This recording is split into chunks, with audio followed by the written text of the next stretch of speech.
Welcome to Sports House Podcast. I'm Chase House, you're you, and it's a beautiful day in the neighborhood. We got some Von Miller news, some probably bad March Madness advice, and the Texans and the Bears both signed quarterbacks. Let's get into it.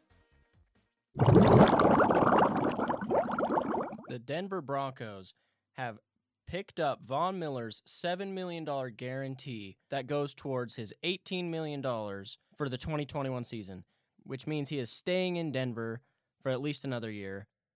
And as a Bronco fan, this is what I wanted to see happen.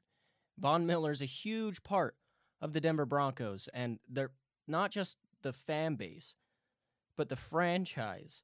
I mean, a Super Bowl MVP, he's been there his entire career, and he said he wants to be a Bronco for life through the losing seasons, the winning seasons, all of it. He says he wants to not only be a resident of Denver for life, but he also wants to be a Denver Bronco for life, and this is one step closer to that happening. It's nice to see teams paying dividends to players that are huge parts of their franchise. Von Miller deserves every cent of that contract. He's earned it. He's won a Super Bowl MVP, and he's not done. He's got a lot left, and we got to see what Bradley Chubb and Von Miller can do paired up with each other. And I think it would be stupid to move on from Von Miller before you really get to see that. It didn't surprise me. I expected Von Miller to be back. It doesn't mean that I'm not relieved. I mean, George Paton, the new Broncos GM, if he comes in and moves on from Von Miller in his first offseason with the Broncos, that's not a good way to start with the Bronco fans, I don't think. I mean, Von Miller is somebody that he should be a Bronco for life, and he wants to be. And if a player is loyal, I think the franchise should be loyal as well. And pay Von Miller his money. And he needs to retire as a Bronco. So shout out to George Paton for not blowing it and keeping Von Miller in Denver where he belongs. In other news, hopefully sort of related to the Denver Broncos, Tyrod Taylor has signed with the Houston Texans on a 1-year, $12 million deal. Now, that's big for a lot of reasons because, first of all, what does this mean for Deshaun Watson? Immediately is the first question. And to me, I think it's Houston realizing, Houston, we have a problem. They're accepting it, and they're getting ready to move on from Deshaun Watson. Now, it doesn't mean that Tyrod Taylor will be the starting quarterback next year, but it means that at the very least, they have a replacement for Deshaun Watson if all else fails. And if he holds out and doesn't play any game and doesn't start the season, they have a quarterback who can play for them. And he's a similar player. Obviously, Deshaun Watson is better, but Tyrod Taylor, he has similar attributes. You know, he's a very mobile quarterback, and he doesn't make a lot of mistakes, and he's a really good game-managing quarterback, and I think it's a good sign by the Texans. I like Tyrod Taylor. I've always been a Tyrod Taylor fan, and he should be a starter in this league. Tyrod, he's a good player, and paired on a good team, which, I mean, I know he's not going to that in Houston, but if Tyrod Taylor, he has weapons, he can win some games. And, you know, so the Texans, obviously, that's their biggest flaw, is they have no weapons besides Deshaun Watson, who wants out. Now, they have a new quarterback that can run the same offense that Deshaun Watson can run if Deshaun Watson holds out and his holdout goes into the season, or if they trade him. So at the very least, Tyrod Taylor is the Texans' backup plan, just to make sure that they have somebody that knows how to play football as their quarterback. And I think it's a good sign by Houston. They just signed Mark Ingram.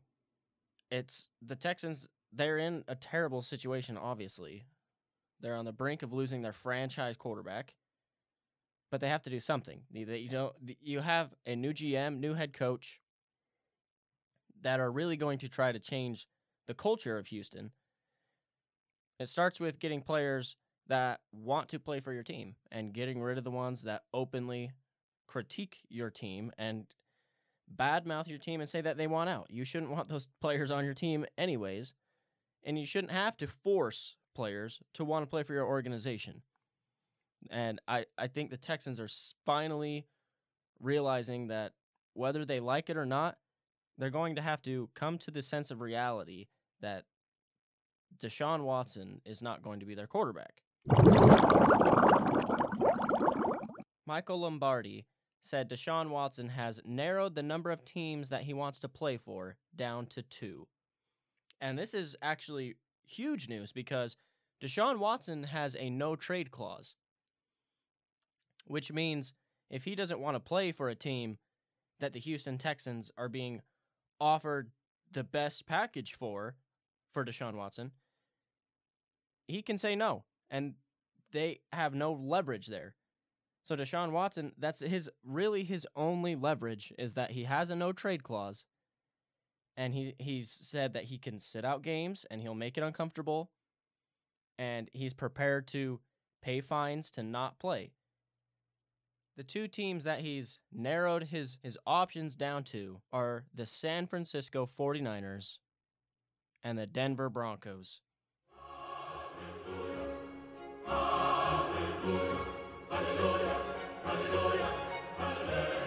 Not Miami, not the Jets, but the 49ers and the Broncos. And obviously this favors the 49ers and the Broncos because of Deshaun Watson's no-trade clause. However, those aren't the teams that were probably going to be able to offer the most, or that were going to offer the most for Deshaun Watson. Teams like the Jets, I felt like, could have put the biggest package, and still can, put the biggest package together for Deshaun Watson. They have the 2nd overall pick in the draft. They could send Sam Darnold if they wanted. But if Deshaun Watson has no intentions of playing with the Jets, then it's all for nothing because they can't trade him anywhere that he does not want to go. And there's where Deshaun Watson's leverage is because he's under contract for like 3 more years. But he does have the no-trade clause, which allows him to go to the teams of his liking. And according to Michael Lombardi, that's the 49ers and the Broncos. And it's right as free agency is starting. So expect the Broncos and the 49ers to be all over the phone line about getting Watson. The Chicago Bears, who have been in the rumors for quarterbacks such as Deshaun Watson and Russell Wilson, they have signed a quarterback. That is right. They have come to the agreement and signed veteran quarterback Andy Dalton, quarterback, TCU.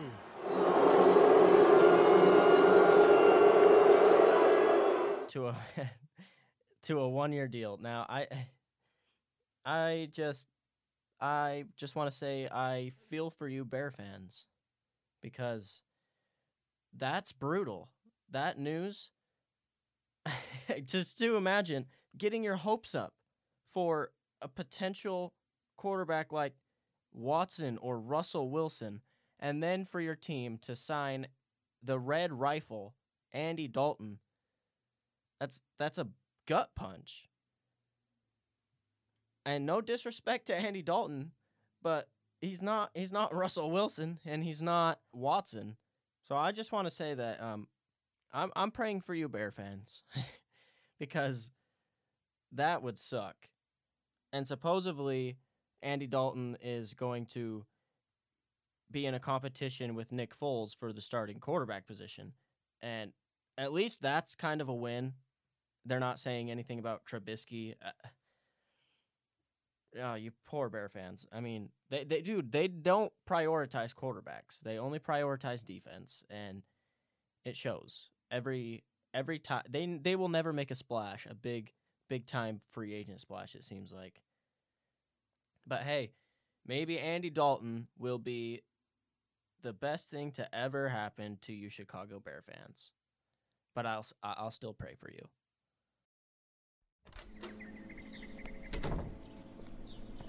Hey, neighbor. Hey. How you doing, Brian? Oh, pretty good. Wait, what did you call me? What? Kyle, we've been neighbors for 5 years. My name's Thomas. What? Well, who you calling Kyle? My name's Thomas, too. Oh.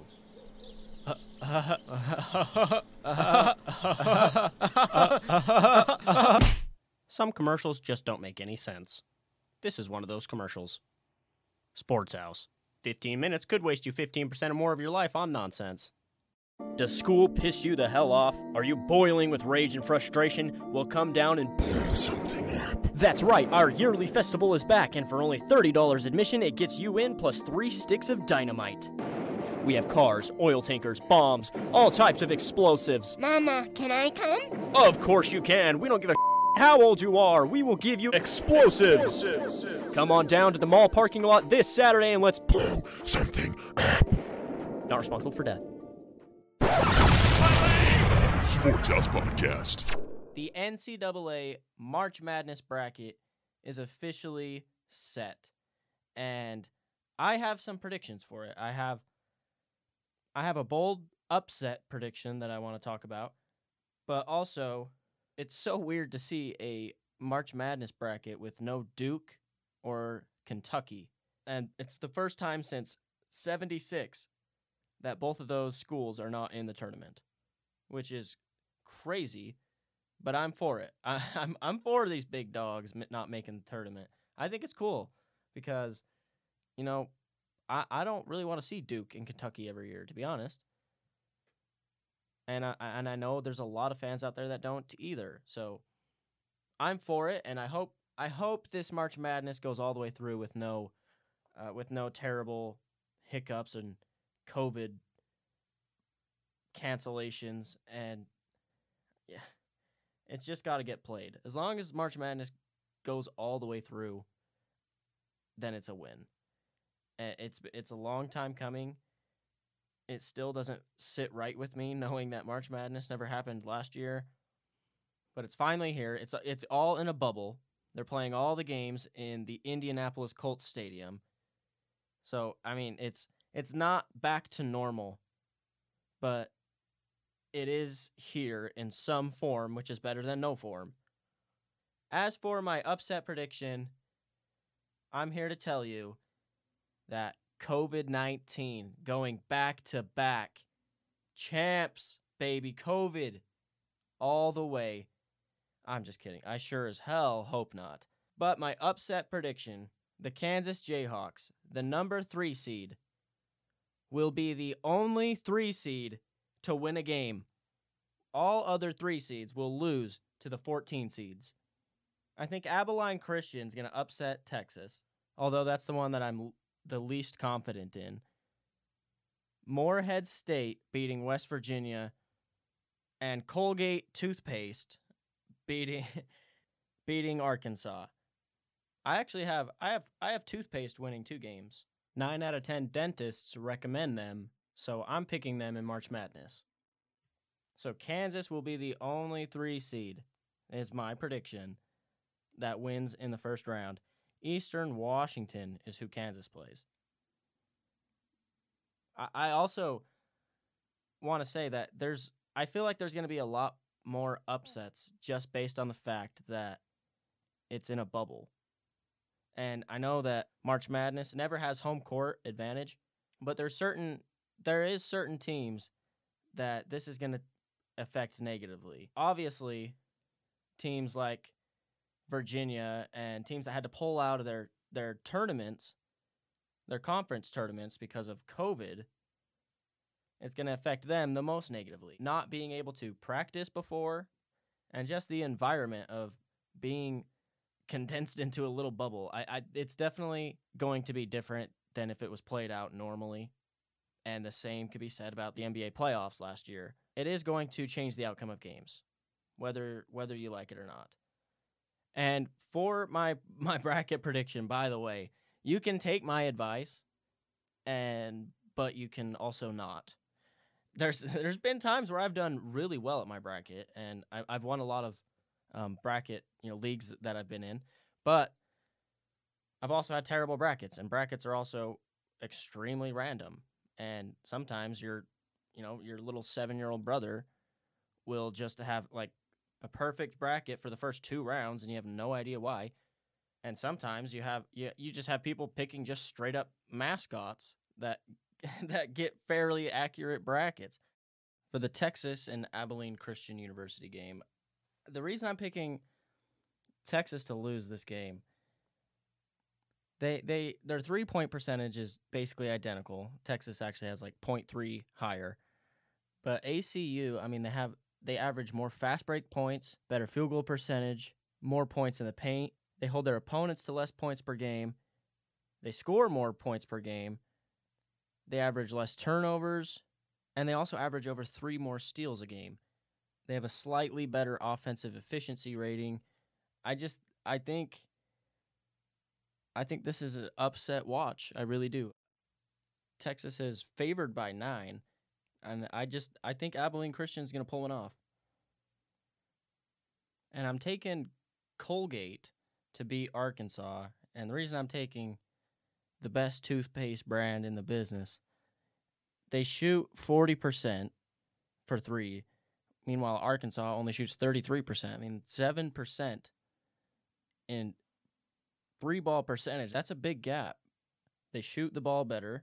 Their field goal percentage overall is better. They hold their opponents to less points. They score more. They turn the ball over less. And by the way, Colgate's only lost 1 game. Now, they've only played 15, but they're 14-1. I think this is an upset to watch, too.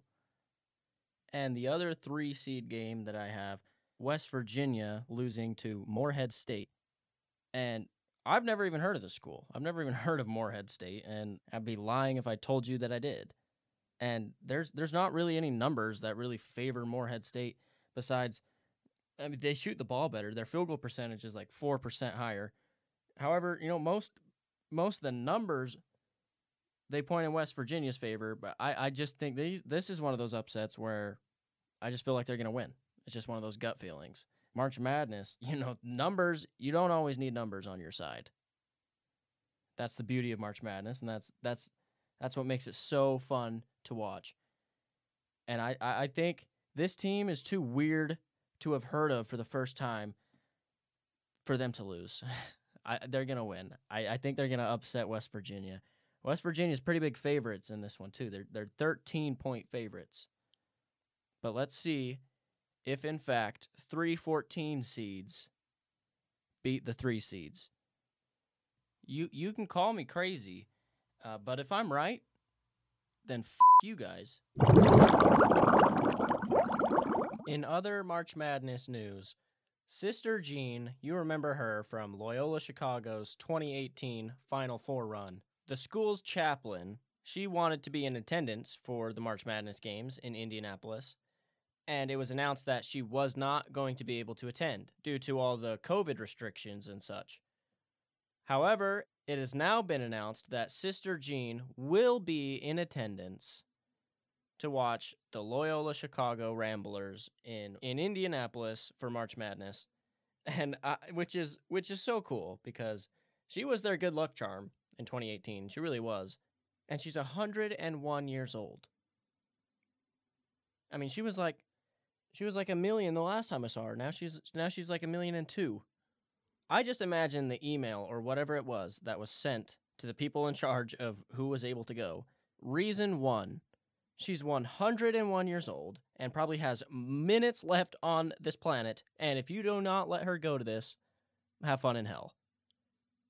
Something along those lines.